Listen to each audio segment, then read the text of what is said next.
So I know it has been forever since I have filmed a video.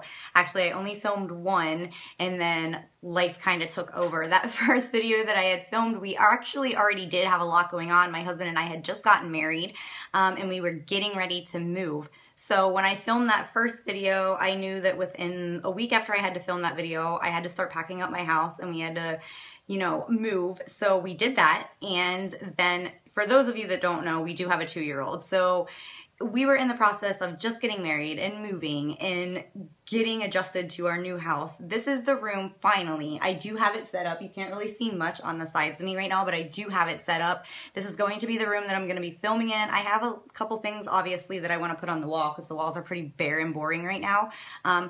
But I do have my room set up. So I am going to come back to filming. If you guys have any looks that you want me to do or that you are hoping to see on this channel, please leave me a comment in the drop box below and I will definitely fulfill those wants and needs and whatever that you guys, you know, request from me to the best of my ability.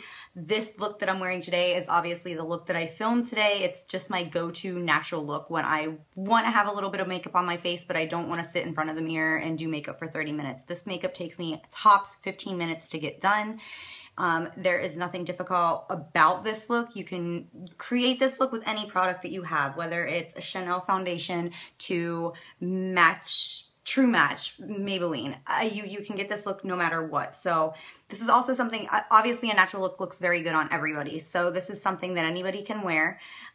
If you have any questions or anything like that, you know, you are more than welcome to leave a comment in the drop box below. I do my best to show products as I'm going, but sometimes I get caught up. So any of the products that you guys want to know about, I will list those below as well.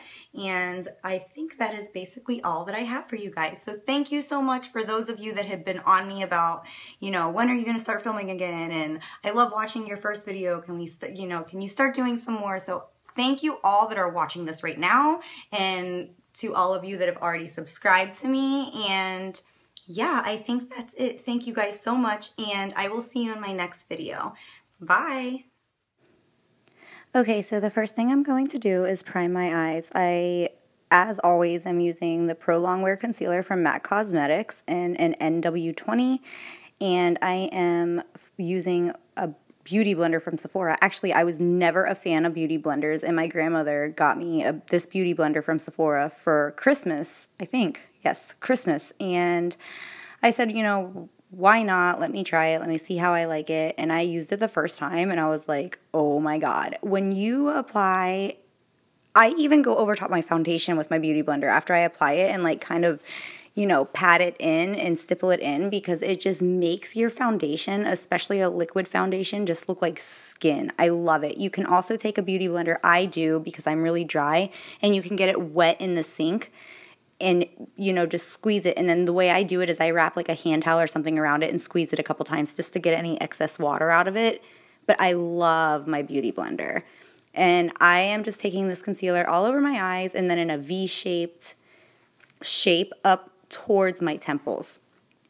The next thing you see me doing here is I am using the Strobe Liquid from MAC Cosmetics on a 187 brush as a face primer. I love this stuff. It is so beautiful. It's that primer that gives you a ton of moisture, but at the same time, once you get your foundation on top of it, it just looks like you're glowing from within. It makes you look nice and dewy and hydrated and just, I love it. I have been using this stuff actually since I've started buying MAC. The next thing I'm using is the Chanel foundation. I know everybody uses a different type of foundation. I have recently fallen in love with this one because it gives me that perfect finish. I like to look dewy, but I don't like to look wet dewy. I kind of like to look in between. So what this does for me is it gives me a really nice satin finish. And then when I wet my beauty blender and I apply it with my beauty blender as well, on the days that I really want to look like I'm really dewy, it gets really dewy as well. I really also love the coverage, and this foundation I have found that you can lay it down really thin and make it look like skin for a natural everyday makeup like this, and then you can go in and layer it as well on the days that you want that little bit extra oomph of coverage, like if you have a blemish or anything that's bothering you on your face, that you can cover it up. And as you can see, I am just blending. I'm really not going in with any additional product. The way I do it is I put my foundation on the back of my hand, because especially with a liquid product, the warmer it gets, the better it's going to sit in your skin.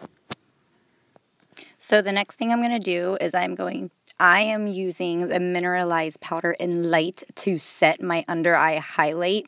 You want to use a powder that's a few shades lighter than your skin tone, but you want to use what works for you. I am very fair, so the light powder works perfect for me, and it's not too heavy either. I love the Mineralize products from MAC Cosmetics.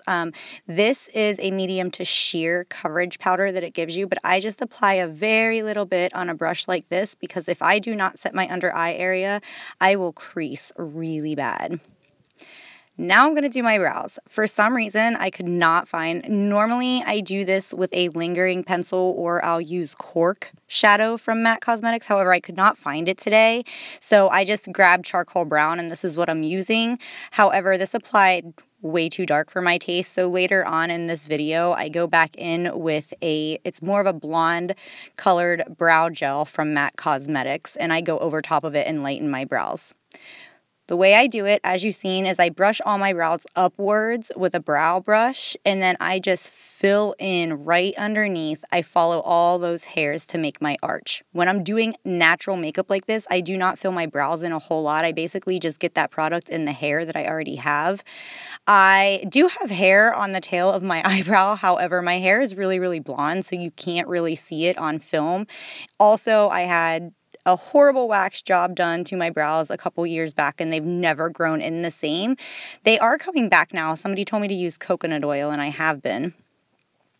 Now I'm going to go in with a bronzer for a contour. The rule of thumb is to never use a bronzer for your contour. However, this is Refined Golden from MAC, and I use it all the time, and I absolutely love it.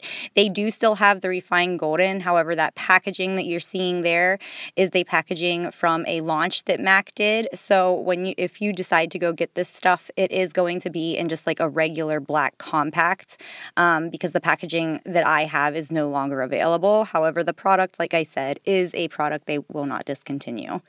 And I'm just taking this, in that from my temple in a diangular shape down. You don't ever want to pull your contour unless you're going for like drag makeup or something like that. I usually stop it right at the arch of my eyebrows. I like to put mine on my forehead as well, and down on the sides of my head, just to kind of elongate my face a little bit more. Now I'm going to take any blending brush, and I'm going to apply that product down the sides of my nose and in the crease of my eye. When I apply it down the sides of my nose, I always like to do the crease of my eye too, but the reason I start in the crease of my eye is because you don't want that contour on the sides of your nose to be really dark and really heavy, and wherever you lay that brush first, you're going to get most color deposit. So I start in the outside crease, and I just kind of carve out my crease, and then whatever left on my brush, I do blend it down the sides of my nose. Now I don't know what I'm doing. What am I looking for? Oh, my blush. Okay, we are going in with Peach Twist from MAC. I love, love, love this blush. I would say this blush, Springsteen, and Peaches are probably my absolute favorites from MAC. The reason I'm using this today is because, like I said, we're doing a natural makeup today, so this brush gives you a little bit of shimmer, and when I do natural makeup like this, I do like to have that little bit of a glow to my skin, because, I mean, a natural skin always looks healthier when it's hydrated, and this is just going to give me that much more highlight. I'm going to now go in with my highlighter. This is Moonstone from Becca. Love, love, love this highlighter. I have been obsessed with this ever since I bought it. I don't even think I've picked up another highlighter since I've bought this. I used to use MAC Cosmetics I believe Global Glow, and then there's also Soft and Gentle. Yes, I use the Soft and Gentle. The Global Glow it's a beautiful highlighter if you have more of a dark complexion, and then Soft and Gentle is normally what I use from MAC, because it's great for a fair complexion. However, it does look good on any skin tone. And I am just applying this. I did it to my eyelids, under my brow bone, right down my nose, and then on the very tops of my cheekbone. I'm now going over with that blush brush just to kind of blend it together anymore. I didn't have any additional product whatsoever on that brush. Now I'm just going in and I'm amping up, because we did go over and we did put that highlight color on our lid and on our brow bone. So now I'm just going in and I'm deepening up that crease a little bit. Okay, so the next thing I'm going to do is I am going to curl those lashes. I am not wearing lashes today. I very rarely wear lashes when I'm doing a natural look. That's the whole point in doing a natural look, is so I can skip all those added in steps. Like I said, I do this look a lot when I am in a hurry to get out the door or when I'm just being lazy. And the way I do mine is I look down and I feed all my lashes into my lash curler, and I squeeze my lash curler a couple times, and then I let go of that lash curler. However, I keep the lashes in it, and I just tilt it upwards and squeeze a couple times again. It gives them that extra curl. Now I'm going in with MAC's Giga Lash Black Mascara. I love this stuff. The wand is so thin, like it's impossible to miss any teeny tiny little hair. It just grabs onto every tiny little hair. I love that mascara. It's absolute favorite right now, especially for bottom lashes. Now I'm going in, I can't think of the name of this right now, however I will list it with the rest of the products below. And this is where I said I was going over my brows just to lighten them, because the charcoal brown was, yeah, way too dark. I like a strong brow, but there's a difference between a strong brow and a over-the-top brow. So yes, I went in. Now I'm just applying any lip gloss that you have. It will work. I'm applying the Rihanna lip gloss from MAC Cosmetics. It is a discontinued product. It was just the first thing I grabbed. I didn't use this for any rhyme or reason. It was just sitting there and convenient. Now I'm setting everything with Fix Plus, and that is it. I really hope you enjoyed this look, and I will see you in my next video.